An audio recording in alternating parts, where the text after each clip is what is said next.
The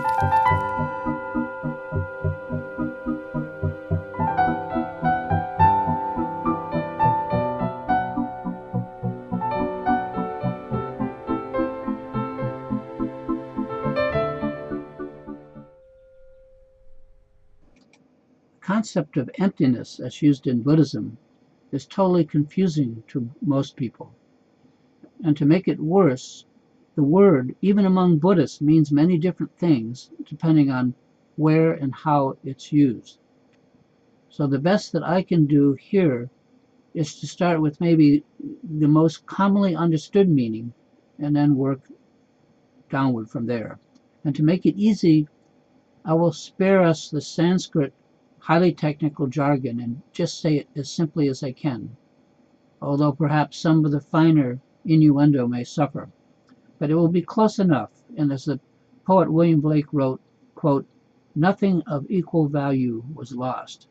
So some of what I write will be repetitive, so please bear with me. It doesn't hurt, especially with Dharma, to repeat things. Emptiness, which in Sanskrit is called shunyata, something like that, comes from a root that means hollow, also translated as void, nothing, zero, and of course, empty. The Buddhists don't believe that we, or anything, are empty like a glass can be empty. That's just a popular and damaging misconception. In early Buddhism, the term emptiness was used to indicate that appearances and phenomena, especially entities like that we happen to be walking around, that they are empty in that they lack inherent existence. In other words, things and people are not permanent. We know that. We should already know that, but perhaps we don't like to be reminded that we are mortal. Not only are we mortal, but the Buddhists point out that this self that we have, that we're so attached to, also, it has no permanent existence. So, in Buddhism, we have no eternal soul, so to speak.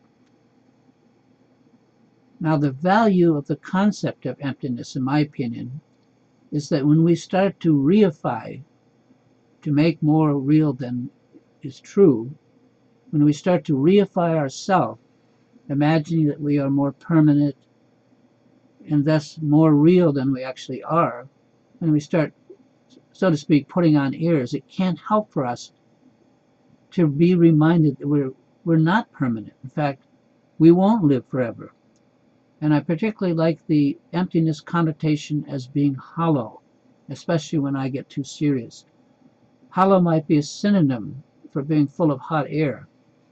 Just kidding, but it strikes home. Now, a more modern interpretation of emptiness, as mentioned, is virtual, which points out quite clearly that what I call myself, which I often take so seriously, is merely a construct, something cobbled together from my fixations, my likes, my dislikes, and my indifferences. After all, attachment is the glue that holds the self together. It's a collection of attachments. So at heart, like the old game that we had as kids called pick-up sticks, when we take all of our self's fixations away one by one, nothing remains but our karma and the graspingness itself to make attachments.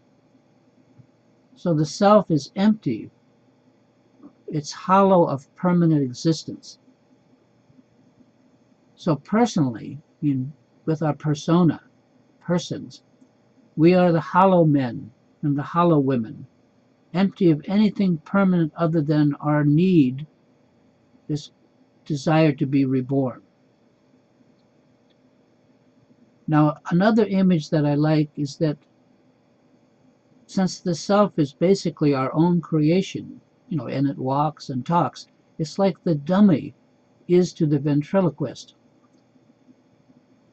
Only all too often I forget who's the dummy, and I start listening to myself. I mean, that's the real dummy, and take myself too seriously. So this image of the self as virtual, as a construct, as a concept, as conceptual is very helpful, because that's exactly what it is. Merely a construct of our mind and not an eternal entity in itself. So the self is not a soul, or so say the Buddhists. And emptiness is just another way of saying impermanent. If we say that the self is empty, it means that the self is not a solid thing, as in a permanent entity like a soul that lives forever. I hope by now that we all know that we are impermanent. What makes us think that the self is any different, that it somehow is eternal, especially when the Buddhists clearly point out that the self is nothing more than the sum total of our fixations, all the things we like, dislike, or are indifferent to. And the embarrassing part is that if we examine the self carefully, I guess that's called self-examination, we find that not only does it change constantly, but what made up the self when we were 6 years old might be a new bike that we got. At 17, it was perhaps our first real girlfriend, boyfriend, and later our wife or husband, our kids, our job, whatever we currently fixate on. In other words, the self is our own running, living scrapbook, a collection of our attachments, always in bloom, but always with slightly different contents, like different flowers. What makes up our self today very little resembles our self when we were 12 years old, and so on. In other words, we're continually reforming the self in the image of our fixations. And to repeat, the self is impermanent. It's not a lasting entity or soul. It's as impermanent as any process would be that is ever changing. And change is the opposite of permanency. If something changes, it's not permanent. In fact, the only permanent thing about change is that it is impermanent. Change is permanently impermanent.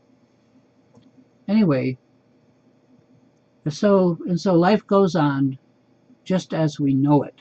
The only thing that we are empty of is, as I'm trying to point out here, any permanent existence. By now we should all know that we're impermanent. That's part of what death is about. When we say that the self is empty, we mean that it too lacks permanent existence. It is empty of solidity, of permanency, it's empty of being an entity or soul, eternal. But we can still be all full of ourselves, and we are, in the sense that the self is virtual, like a hollow man. It's empty. There's nothing there other than the conceptual construction itself. If you take it apart, like taking layers off an onion, there's nothing inside. The self is virtual, in other words. It's made up entirely out of whole cloth and constructed by none other than ourselves. If we pick the self apart, as I mentioned, like layers of an onion, at the center is nothing whatsoever. In that sense, the self is empty. It's empty of anything other than its own fixations. Nothing more. However, there is some permanency to our desires and karma, our karma. I mean, apparently there's enough desire and karma to migrate and take a rebirth. In fact, rebirth after rebirth. If you're looking for solid ground, good luck. The Venerable Chogyam Trungpa Rinpoche used to say, and I quote, "The bad news is that you are falling through the air and there is no parachute."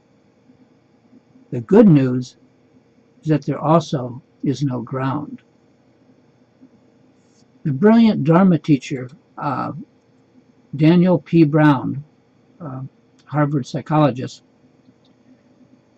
says that emptiness is unfindability, meaning that if we look for ourselves, we cannot find it. It's nowhere to be found. I wrote a simple poem about this years ago, which makes sense to post it here. This is the place for it. It's called Seek and Not Find. If you find yourself, then you're not looking. You will never not find yourself unless you look. In other words, if you don't look, you will find yourself. If you look, you will not find yourself. That is the nature of having no nature. So, here are a couple other historical uses of the concept of emptiness, and they may help, and hopefully they won't be too confusing. In the Prajnaparamita Sutras, which includes the famous Heart Sutra, emptiness is perhaps best understood as that all entities, all these things we assume are real, are only conceptual constructs rather than permanent entities, permanent souls. They are snapshots of an ongoing flowing process that we assume are static and thus permanent. It's like in the Madhyamaka tradition, emptiness means that what we call a separate object, including a being, like ourselves, is the product of what they call dependent origination, which simply means that we're part of an interdependent process rather than something in itself with permanent existence on its own. Like I mentioned above, it's like taking snapshots of a river and imagining that they portray an unchanging thing in itself, when they are just snapshots, just moments in a ceaseless flowing process. So there you have a general idea of the Buddhist concept of emptiness. And I could go on and probably not get any clearer. But since the word emptiness is basically ineffable, meaning it can't really be described, I probably already said more than enough words. What is missing, what I've not mentioned, is the concept of compassion. Compassion and emptiness go together. And that compassion is the product or byproduct of thoroughly grasping the nature of emptiness. In fact, the fact that appearances, what appears in our world, and emptiness are connate. It means they're two sides of the same coin. It's not just that the appearances that arise around us are empty, but that the appearances we see portray, they are the emptiness itself arising, hollow or virtual as it may be. Indeed, thanks to these constructs, our life is very much like a magical illusion or dream, itself a construct.